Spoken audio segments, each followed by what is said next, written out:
हम सोल्व कर रहे हैं 1 दिसंबर 2022 को जो सीजीएल के टीयर 1 एग्जाम हुए थे उसका जो थर्ड शिफ्ट था उसका क्वांटिटेटिव एप्टीट्यूड हम सोल्व कर रहे हैं। तो मैं फर्स्ट क्वेश्चन जो दिया हुआ है उसमें बोला है a container contains 50 litres of milk from this container 5 litre of milk is taken out and replaced by water. This process is further repeated 2 times. How much milk is there in the container now. देखिए इस question में क्या था कि 25 litre milk था, उसे remove कर दिया 5 लीटर, रिप्लेस कर दिया 5 लीटर वाटर से रिमूव करके। तो रिमूव करने के बाद अगर मैं कहूँ कि जो मेरे मिल्क एंड वाटर की रेशो क्या होगा फर्स्ट टाइम, पहली बारी में करने के बाद रेशो क्या हो गया होगा, तो जो वाटर नहीं टोटल टोटल सोल्यूशन, ठीक है, मिल्क रह गया होगा 20 लीटर्स और टोटल सोल्यूशन तो उतना ही है क्योंकि चेंज कर दिया 5 लीटर उसमें वाटर डाल दिया, टोटल सोल्यूशन तो 25 लीटर ही रहेगा। तो ये रेशो कितना हो गया 4:5। तो जो मेरा 4:5 मिल्क इस टू टोटल सोल्यूशन का जो एक बारी में हुआ है, अगर इसको हम उसने कहा फर्दर 2 टाइम्स, लेकिन टोटल कितनी बार हुआ है, एक बार पहले हुआ था और 2 बार बाद में, यानी कि 3 बार हुआ है टोटल। तो ये कितना हो जाएगा 64/125। तो यहाँ से जो हमें दिख रहा है कि 3 बार ये प्रोसेस करने के बाद अगर 125 यूनिट लीटर हमारे पास मिल्क है तो उसमें यूनिट लीटर सोल्यूशन है मिल्क और वाटर का, तो उसमें मिल्क कितना बचेगा 64 यूनिट लीटर। लेकिन हमारे पास ओरिजिनल क्वांटिटी कितनी है 25 लीटर। तो ये 25 लीटर 125 के बराबर है यूनिट के, और तो 64 कितना हो जाएगा, हमें ये पूछा कि मिल्क मिल्क 64 है, तो 64 के बताने में कितना होगा, ये जाएगा 5 पे, वैसे 5 से डिवाइड करेंगे तो ये 12.8 litre. Option number fourth. Next question हमें दिया हुआ है इस फिगर में A B equal to A D is equal to 7 दिया हुआ है। ए बी और ए डी कौन से हैं, ये ए बी है, ये ए बी और ये ए डी। ए बी नहीं, ये ए ई है। A B and A D दिया हुआ है 7 के बराबर। ए ई ए सी एंड ए सी एंड ये दोनों बराबर दिए हुए हैं, तो ये एक कॉन्ग्रुएंट ट्रायंगल हो चुके हैं, ये दोनों ट्रायंगल कॉन्ग्रुएंट है। और बी सी दिया हुआ है 11, ठीक है। Find the length of ED, तो ये भी 11 हो जाएगी क्योंकि कॉन्ग्रुएंट ट्रायंगल्स है, तो ईडी भी 11 हो जाएगा। Next question A plus B 11 दिया हुआ है, ए बी 35 दिया है, what is the value of A square plus B square. सबसे पहले तो इसी से शुरू करते हैं। ए प्लस बी का स्क्वायर क्या होता है, ए प्लस बी का जो स्क्वायर होता है A square plus B square plus twice of A B, वो हमें इसकी वैल्यू दी हुई है 11। 11 का स्क्वायर करता है 121 is equal to A square plus B square plus A B कितना दिया हुआ है 35 और 2 ए बी यानी कि 70। तो ए स्क्वायर प्लस बी स्क्वायर कितना आ गया 121 माइनस 70 कितना हो गया 51, ठीक है। अब दोनों साइड दोबारा स्क्वायर कर दूँ मैं तो क्या होगा, 51 का स्क्वायर कितना होगा, 51 का स्क्वायर होगा 2601 is equal to A raised power 4 plus B raised power 4 plus 2 into A square B square. अब यहाँ से A raised power 4 plus B raised power 4 is plus twice into A B का square कितना होगा 35 का square, ये हो जाएगा 12 25 इसमें 2 से मल्टीप्लाई करेंगे कितना हो जाएगा 24 50, ठीक है। अब ये 2601 इधर है, 2601 में से 24 50 गए तो कितना आएगा 24 50, लास्ट में 1 आएगा 5 151। ऑप्शन नंबर 1 ये किस चीज़ की वैल्यू है हमारी A raised power 4 plus B raised power 4 की। If tan theta plus sec theta is equal to 7 theta being equal then what is the value of 5 sin theta. सबसे पहले जो हमें फॉर्मूला होता है sec square theta is equal to tan square theta plus 1 होता है। अगर इसमें मैं इसको इधर ले जाऊँ sec square theta minus tan square theta is equal to 1 हो जाएगा। इसको क्या लिख सकते हैं sec theta minus tan theta into sec theta plus tan theta is equal to 1, ठीक है। अब मुझे इसकी वैल्यू दी हुई है प्लस वाले की, अगर प्लस वाले की 7 दी हुई है तो माइनस वाले की वैल्यू क्या आ जाएगी मल्टीप्लाई उसके नीचे चला जाएगा 1 के, तो इसकी वैल्यू क्या आएगी sec theta minus tan theta 1/7। और मुझे इस चीज़ की इसकी दी हुई थी sec प्लस tan की इज इक्वल टू 7। यहाँ से अगर दोनों को ऐड करूँगा तो 2 sec थीटा क्या आ जाएगा 7 50/7 आ जाएगा, 2 से गया 25, तो sec थीटा क्या आया 25/7, यानी कि cos थीटा क्या हुआ फिर 7/25। और यहाँ से हमें बताना क्या 5 sin theta 5 into sine theta, यहाँ से साइन थीटा क्या होगा 25 का स्क्वायर माइनस 7 का स्क्वायर आ जाएगा 24, ट्रिपलेट होते हैं तो यानी कि परपेंडिकुलर यहाँ से 24 आएगा, तो साइन थीटा क्या होगा 24/25, 5 से गया ये 5 24/5 आंसर आएगा option number third. Next question A takes 4 times as much as, इसने बोला है जो ए टाइम के बारे में बात कर रहे हैं, A takes 4 time as much as B and 5 time as C, ठीक है। तो हम ए को बराबर करने के लिए इस वाले में तो ऊपर नीचे 5 से मल्टीप्लाई कर देते हैं 20 हो जाएगा, और ये कितना हो जाएगा ये हो जाएगा 5, इसमें 4 से मल्टीप्लाई कर देंगे ये भी 20 हो जाएगा, और ये कितना हो जाएगा 4। तो ए रेशो बी रेशो सी कितना आ गया ए 20 बी 5 और सी 4। अब हमें क्या बताना है if they can finish a work in 4 days, यहाँ से ए बी सी आ गया था ना, तो A B C 25 4 total work 20 1 4 5 इनकी एफिशिएंसीज आ गई। तो if they can finish the total work in 4 days, और यहाँ से हमारा टोटल वर्क कितना आ रहा है कितने दिन में खत्म हो रहा है 4 1 5 5 10 एफिशिएंसी हो रही है सबकी मिला के 2 डेज। तो यहाँ से मुझे 4 ये असली में है किसके बराबर 4 डेज के, जो मेरे 2 या 4 के बराबर है। तो 4 डेज अगर मेरे 2 के बराबर है तो उसने पूछा B can do the same work alone in, B कितने दिन में कर रहा है 5 दिन में कर रहा है यहाँ से, तो ये कितना हो जाएगा 5 टू 10 डेज में, बी 10 दिन में कंप्लीट करेगा इस वर्क को अकेले। Next question 2 numbers are in ratio 6:5, if their HCF is 3 then what is the LCM of, इसका तो सीधा दिख रहा आंसर हो जाएगा 6 बजे 30 30 3 90, ये इसका आंसर हो जाएगा। आता कैसे है, अगर मेरे पास दो नंबर है, फॉर एग्जांपल एक एक्स है और एक वाई है, तो ये क्या होगा A into H C F, ये होगा B into H C F. और एक्स रेशो वाई क्या होता है हमारा, ए रेशो बी, जहाँ ये ए और बी मेरे दोनों नंबर के रेशो होते हैं, प्लस ये ओ प्राइम भी होते हैं, क्योंकि इनमें कोई और चीज़ एच सी एफ के अलावा कॉमन नहीं होगी, जो कि यहाँ पे रेशो में लिखने के बाद कट चुकी होगी पहले, तो यानी ए और बी के बीच में कुछ कॉमन नहीं होगा। अब हमें दिया होगा कि रेशो 6:5 है, और एलसीएम क्या होता है किसी भी नंबर, मतलब एलसीएम क्या होता है, एलसीएम होता है A into B into H. A B मेरे पास कितना दिया हुआ है 6 और 5, एच सी एफ मुझे 3 दिया हुआ, तो 6 इंटू 5 इंटू 3 ये हो जाएगा 90। Option number fourth. Next question, मुझे y plus one by y दिया हुआ है 3, और इसकी वैल्यू बतानी है, ये इसकी बतानी है, ये दिया हुआ है, ये वाला दिया हुआ है, और ये बताना है। तो यहाँ से मेरे पास y प्लस वन बाई इसका y cube plus one by y cube क्या आ जाएगा, अगर मेरे पास y plus one by y 3 है, ये आ जाएगा 3 का क्यूब 27 माइनस 3 इंटू 3 9, यानी आ जाएगा 18। तो इसमें जो ये वाला पार्ट है 18 हो जाएगा, प्लस 2 कितना हो जाएगा, ये हो जाएगा आंसर मेरे पास 20, option number first. Next question, x plus y is equal to 36 दिया हुआ है, और ये बताना हमें। तो यहाँ से अगर मैं, देखिए इस क्वेश्चन में ना, अगर मैं थोड़ा ध्यान से देखूँ, 27 प्लस 9 कितना होता है, 27 प्लस 9 भी 36 होता है। तो यहाँ से मुझे ना थोड़ा सा रिलेशन दिख रहा है कि यहाँ पे भी कुछ 36 बन रहा है, यहाँ पे भी ये 36 दिया हुआ, तो क्यों ना मैं जो x plus y is equal to 36 दिया हुआ था, उसको मैं तोड़ दूँ 27 और 9 में। तो x इधर से इस 36 को मैं क्या लिख सकता हूँ, 27 प्लस 9, ये 36 को ही लिखा है मैंने, 27 प्लस 9, तो x में से मैं 27 माइनस कर दूँ, अगर 27 को अगर मैं उधर लेके चला जाऊँ, तो x माइनस 27 हो जाएगा, और उधर क्या हो जाएगा 9 माइनस वाई, और इसको फिर मैं दोबारा से क्या लिख सकता हूँ, माइनस ऑफ वाई माइनस 9। ठीक है, मेरे पास ये दो चीज़ें आ गई, दो टर्म्स आ गई जो मुझे पूछी गई थी, तो ये सीधा सीधा मैं इन किसी भी एक में से उठा के दूसरी चीज़ को पुट कर सकता हूँ। तो एक्स माइनस 27 के क्यूब की जगह में, जो कि इसकी जगह मैं ये पुट कर सकता हूँ, यहाँ पे माइनस वाई माइनस 9 का क्यूब करूँगा अगर मैं, प्लस वाई माइनस 9 क्यूब, तो यहाँ से क्या आएगा, क्यूब माइनस बाहर आ जाएगा वापस, वाई माइनस 9 का क्यूब, और माइनस माइनस से कट जाएगा, आंसर आएगा 0। नेक्स्ट क्वेश्चन, कुछ बच्चे क्या करने मतलब कहीं कुछ बच्चे पता नहीं इसमें क्या कर जाएंगे कि इसको सोल्व करने बैठ जाएंगे, और इधर से या फिर इसका क्यूब करने लग जाएंगे, या फिर इसको सोल्व करेंगे अलग अलग, कुछ आएगा फिर काटेंगे, तो बहुत बड़ा बन जाएगा। उससे अच्छा था कि यहाँ पे इसी में ही थोड़ा सा इसको आगे पीछे करके वैल्यू पुटिंग से ज़्यादा ईजी हो जाता है। नेक्स्ट क्वेश्चन, मुझे बार ग्राफ दिए हुए हैं और परसेंटेज स्पेंट, और ये दिए हुए अलग अलग चीज़ों के बारे में। तो उसने बोला था interest on loan amounted 3.15 crore, जो इंटरेस्ट ऑन लोन है जो 17.5% दिया हुआ है, 3.15 करोड़ है, ये 17.5 है, तो बताना क्या, then amount of total expenditure on salary, salary कितनी है 20, टैक्सेस है 10, एंड इंफ्रास्ट्रक्चर, इंफ्रास्ट्रक्चर है 20, ये कितना हो जाएगा 50, इसकी वैल्यू बतानी है हमें। तो ये यहाँ से इसका 100 और इसका ऊपर 0 ही जाएगा, इससे पॉइंट सारे कट कैंसिल हो गए, 5 से ये जाएगा 3 35, ये 7 और ये 6 63, आंसर आएगा 9 crore, option number third. Next question, 450 men can complete a work in 20 days, then how many in 20 days, then how many men are needed to complete the same work in 30 days? ये simple सा formula होता है, यहाँ से जाएगा, तो 3 से 15, ये 150 इंटू 300 मैन। ये आता कैसे, ऐसे होता है कि अगर एक वर्क है, कोई भी एक काम है, उसको 450 मैन मिलकर कितने दिन में कंप्लीट कर रहे हैं, ये मैन की एफिशिएंसी लगा लो, एक मैन की एफिशिएंसी, तो 450 मैन की एफिशिएंसी एक मैन की एफिशिएंसी से मल्टीप्लाई हो जाएगी, तो ये कितने दिन में कर रहे हैं 20 डेज में। यहाँ से मेरा वर्क क्या आ जाएगा, वर्क आ जाएगा 20 इंटू 450 एम। सिमिलरली अब वर्क तो नहीं है जितना उसने पहले बोला था, तो अब फिर से वही चीज़ हो जाएगी, वर्क को, सेम वर्क को मान लो एक्स मैन अपनी एम एफिशिएंसी से 30 दिन में कंप्लीट कर लेंगे, तो यहाँ से एक्स एम इंटू 30 आया, तो इस वाली वैल्यू को और इसको हम कंपेयर कर देंगे, उससे हमारा ये वाला इक्वेशन बनती है। तो आंसर क्या था हमारा, इसका 300 आया था। Next question, the single discount equivalent to two successive discount of 15 and 20 on an article is, ये होगा सक्सेसिव डिस्काउंट कैसे फाइंड आउट होता है, सक्सेसिव डिस्काउंट होता है find x plus y minus x y upon में 100, तो यहाँ से एक्स प्लस वाई क्या हो जाएगा, ये 27 हो जाएगा, x plus y 27 minus 15 into 2, 15 into 12 180, 180 upon में 100, ये हो जाएगा 25.2%, ऑप्शन नंबर ये फोर्थ। नेक्स्ट क्वेश्चन, एक टेबल दिया हुआ है, दो कंपनीज की इनकम C1 एंड C2 6 साल के लिए, विच of the following statement is not correct, ये पूछा कौन सी करेक्ट नहीं है। The income of C1 in P, ये वाली, is 33.33% of the income of C2 for year Q, ये देखिए यहाँ पे 33% नहीं है, गलत लिखा हुआ, 33% ही क्यू इज 33.33% ऑफ पी, लेकिन यहाँ पे उल्टा दिया होता है, यानी ये तो गलत है, पहली वाली गलत है। नेक्स्ट क्वेश्चन, नेक्स्ट इसका जो पार्ट है, the average income of C1 and C2 for T, 530 plus 270 कितना होता है 800 बाय 2 400, ये बी वाला पार्ट ठीक है। तो इसने पूछा which of the following is not correct, यानी कि first only one, first option हो जाएगा इसका सही।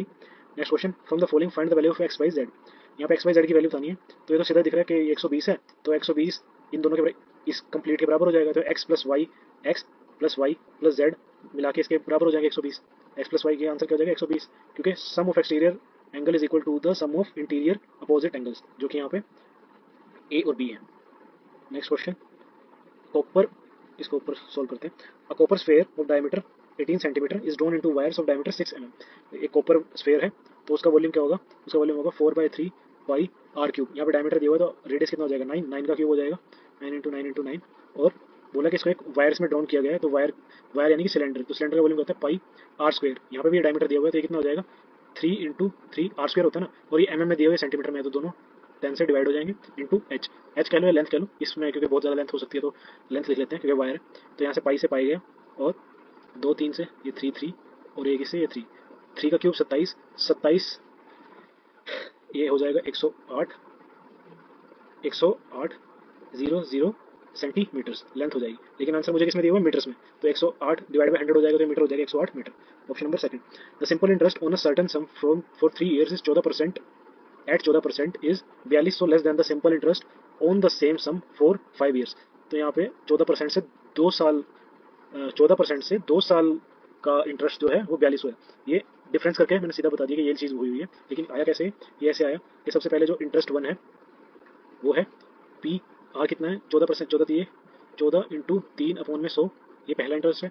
इंटरेस्ट टू क्या है, पी इंटू सेम रेट है लेकिन साल 5 है 100। तो उसने बोला इन दोनों का इंटरेस्ट वन और इंटरेस्ट टू का डिफरेंस यानी कि I2 माइनस I1 कितना हो जाएगा, ये पी 14 और 100 तो कॉमन हो जाएंगे बाहर, तो अंदर 5 माइनस 3 2, यानी कि पी इंटू 2 इंटू 14/100, ये किसके बराबर दिया हुआ है, दिया हुआ है 4200 के बराबर।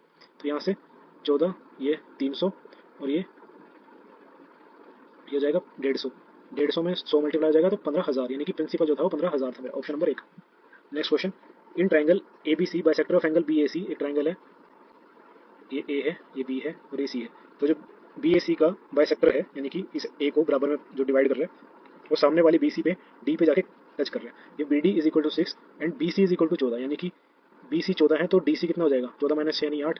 तो अब बोला what is the value of A B ratios. यहाँ से जब भी कोई इस तरीके की फिगर बनती है कि जब मतलब जो एंगल बाइसेक्टर होता है वो सामने वाली साइड को टच करता है, तो वो सामने वाली साइड को बाई जाके टच करता है, तो उस केस में एक फॉर्मूला बनता है A B by A C is equal to B D upon में सी डी। तो यहाँ से मुझे बी डी अपॉन में सी डी तो पता है क्या है, वो कितना है 6/8, तो यहाँ से कितना आ जाएगा 3/4, यानी A B 3 ratio A C 4 ratio यानी 3/4। Option number 1। Next question, the ratio of number of females student who opted biology in school B and school D, B और डी की बात कर रहे हैं। तो यहाँ पे इसको सॉल्व करना पड़ेगा पूरा, तो यहाँ पे बोला है रेशो बताना है मुझे, ठीक है। तो यहाँ पे मैं बी लिख लेता हूँ और यहाँ पे मैं डी लिख लेता हूँ, इधर बी। तो सबसे पहले तो बी में जो टोटल नंबर ऑफ स्टूडेंट्स है 400 है, उसमें बायोलॉजी ऑप्ट की है 36% ने, जिसमें फीमेल कितनी है, मेल टू फीमेल यानी बाद वाली फीमेल है, इंटू 7/12। इसका रेशो निकालना है किससे, 800 टोटल है, जिसमें 18% ने बायोलॉजी ऑप्ट की है, जिसमें फीमेल कितनी है 9 टोटल का 12, ये भी 12 हो जाएंगे। तो यहाँ से 2 0 से 0 गया, 0 से 0 गया, और ये 12 से 12 गया, यहाँ 4 से 2 पे गया ये, और 18 2 2 से 2, तो 7/9 इसका आंसर आ जाएगा, जो कि ऑप्शन नंबर फर्स्ट है। Next question, a swimmer swims from point P against the current for 6 minutes, ठीक है, and then swims back along the current for next 6 minutes and reaches at point Q if the distance between P and Q is 120। देखिए जैसे इसको यहाँ पे solve करते हैं, नीचे एक रिवर है, करंट है जो इस डायरेक्शन में फ्लो कर रही है, इस डायरेक्शन में बह रही है एक रिवर। तो जो एक पी पॉइंट से एक स्विमर है उसने अपोजिट डायरेक्शन में स्विम करना स्टार्ट किया, कितनी देर के लिए 6 मिनट्स के लिए, ठीक है। 6 मिनट्स के बाद वो स्विम करना छोड़ देता है, छोड़ता नहीं है मतलब, फिर वो रुक जाता है और वापस इस डायरेक्शन में स्विम करने लगता है। तो इस चीज़ का तो ये तो बेसिक सी चीज़ है कि अगर वो अपोजिट डायरेक्शन में सेम टाइम के लिए स्विम करेगा तो कम डिस्टेंस ट्रैवल करेगा, और उसी टाइम मतलब 6 मिनट्स के लिए ही रिवर के साथ स्विम करेगा तो ज़्यादा डिस्टेंस ट्रैवल करेगा। तो ऑब्वियसली जो पी से, ये इसको मैं ओ मान लेता हूँ, ये ओ है, तो यहाँ पे उसने बोला कि कितने में क्यू डिस्टेंस, ये क्यू डिस्टेंस है, पी डिस्टेंस, ठीक है। तो जो ओ क्यू है वो ओ पी से तो ज़्यादा ही होगा क्योंकि वो 6 मिनट के लिए रिवर के साथ बह रहा था। तो यही चीज़ दी हुई है उसने कि बोला जो पी और क्यू है ये 120 है। तो यहाँ सबसे पहले मैं एक चीज़ निकालता हूँ कि पहले जो डिस्टेंस है वो पी से ओ जाने का मतलब कि अपोजिट, उसके अपोजिट में, करंट से अपोजिट में, वो कितना होगा, वो होगा स्पीड कितनी हो जाएगी, रिलेटिव स्पीड जो अपस्ट्रीम की स्पीड बोलते हैं जैसे बेसिकली, वो हो जाएगा speed of swimmer minus speed of current into time जो कि है 6 मिनट्स, और ऐसी डिस्टेंस टू जो कि ओ से क्यू के लिए है, इसको मैं लिख देता हूँ पी से ओ, और ये है ओ से क्यू, ये डिस्टेंस, ठीक है। तो यहाँ से क्योंकि करंट के साथ यानी डाउनस्ट्रीम वाला केस हो जाएगा, ये हो जाएगा ये भी 6 मिनट्स के लिए। तो यहाँ पे हमें बोला है कि ये D two minus D one is equal to 120। तो यहाँ से क्या आ जाएगा, D2 में से D1 माइनस करेंगे 6 बार कॉमन आ जाएगा, तो S प्लस सी माइनस एस प्लस सी हो जाएगा इज इक्वल टू 120। यहाँ से S से S गया, C 2C 12, यानी से C कितना आ जाएगा 10। जो करंट की स्पीड है, जिस स्पीड से ये मेरा रिवर फ्लो कर रही है, उसकी आ जाएगी 10 मीटर्स में दिया हुआ है, मैं 10 मीटर्स पर मिनट, लेकिन उसने हमें किसमें पूछा है, किलोमीटर पर आवर। तो यानी कि 10 मीटर्स को अगर मैं 1000 से डिवाइड करके किलोमीटर बना दूँ और मिनट्स को 60 से डिवाइड करके उसे आर बना दूँ, तो कितना आ जाएगा, ये आ जाएगा 0.6 किलोमीटर पर आवर, यानी कि option number second. Next question, the pie chart दिया हुआ है मुझे एक, उसमें डिफरेंट कंपनी से बाइक्स सेल की हैं, 2000 है टोटल। तो उसने पूछा है what is the difference between the average number of bike sold by P Q and R S, 40 60 65। तो जो पी क्यू आर एस है वो 65% बाई 4 कर लेता हूँ, ये एवरेज आ जाएगा। एवरेज परसेंट में बात कर रहा हूँ मैं, एवरेज परसेंट, एवरेज नंबर में नहीं। एवरेज नंबर निकालूंगा तो मेरे लिए मतलब थोड़ा मुश्किल उसको मैं लास्ट में निकाल लूँगा, पहले डिफरेंस निकाल के, क्योंकि आंसर सेम ही आएगा। और फिर पी क्यू आर एस आ गया, उसके बाद कौन से हैं, number of bikes T U V W. अब टोटल तो 100% ही होता है, मैं क्यों ऐड करूँ, सीधा 35% अपॉन में 4 लिखूंगा।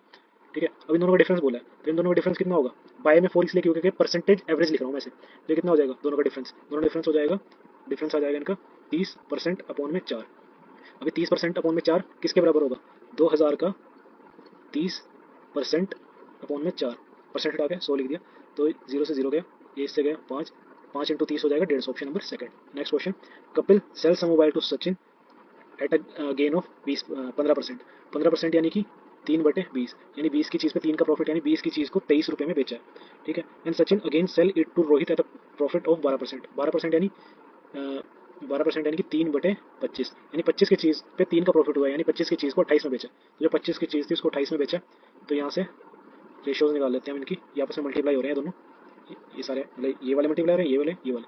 तो सबसे पहले ये है कपिल, फिर ये है सचिन और ये है रोहित, ये जितने जितने में खरीदा है बेचा है जो भी लेना। तो उसने बोला इफ रोहित पेज, यानी कि 322 क्या है 23 इंटू 28, पूछा है what is the cost price for Kapil, ये कितना था यहाँ पे 20 23, ये 25 आएगा, गलत लिख दिया, नीचे 25 है, तो ये कितना हो जाएगा 20 इंटू 25 निकालना है मुझे। सबसे पहले इसे 7 से डिवाइड कर लेते हैं, 4 पे जाएगा, ये जाएगा 28 4 और 42 6, 46 23 से 2 पे, और ये जाएगा 2 पे, ये 10, तो आंसर आ गया इसका 250, option number fourth. Next question, a solid metallic sphere of radius 13 centimeter is melted and recast into a cone having diameter of the base, diameter दिया हुआ है, पहले रेडियस दिया हुआ था 13 centimetre, what is the height of the cone. Metallic sphere है तो उसका वॉल्यूम क्या होगा 4/3 पाई आर क्यूब, यहाँ पे आर कितना दिया हुआ मुझे 13, यानी 13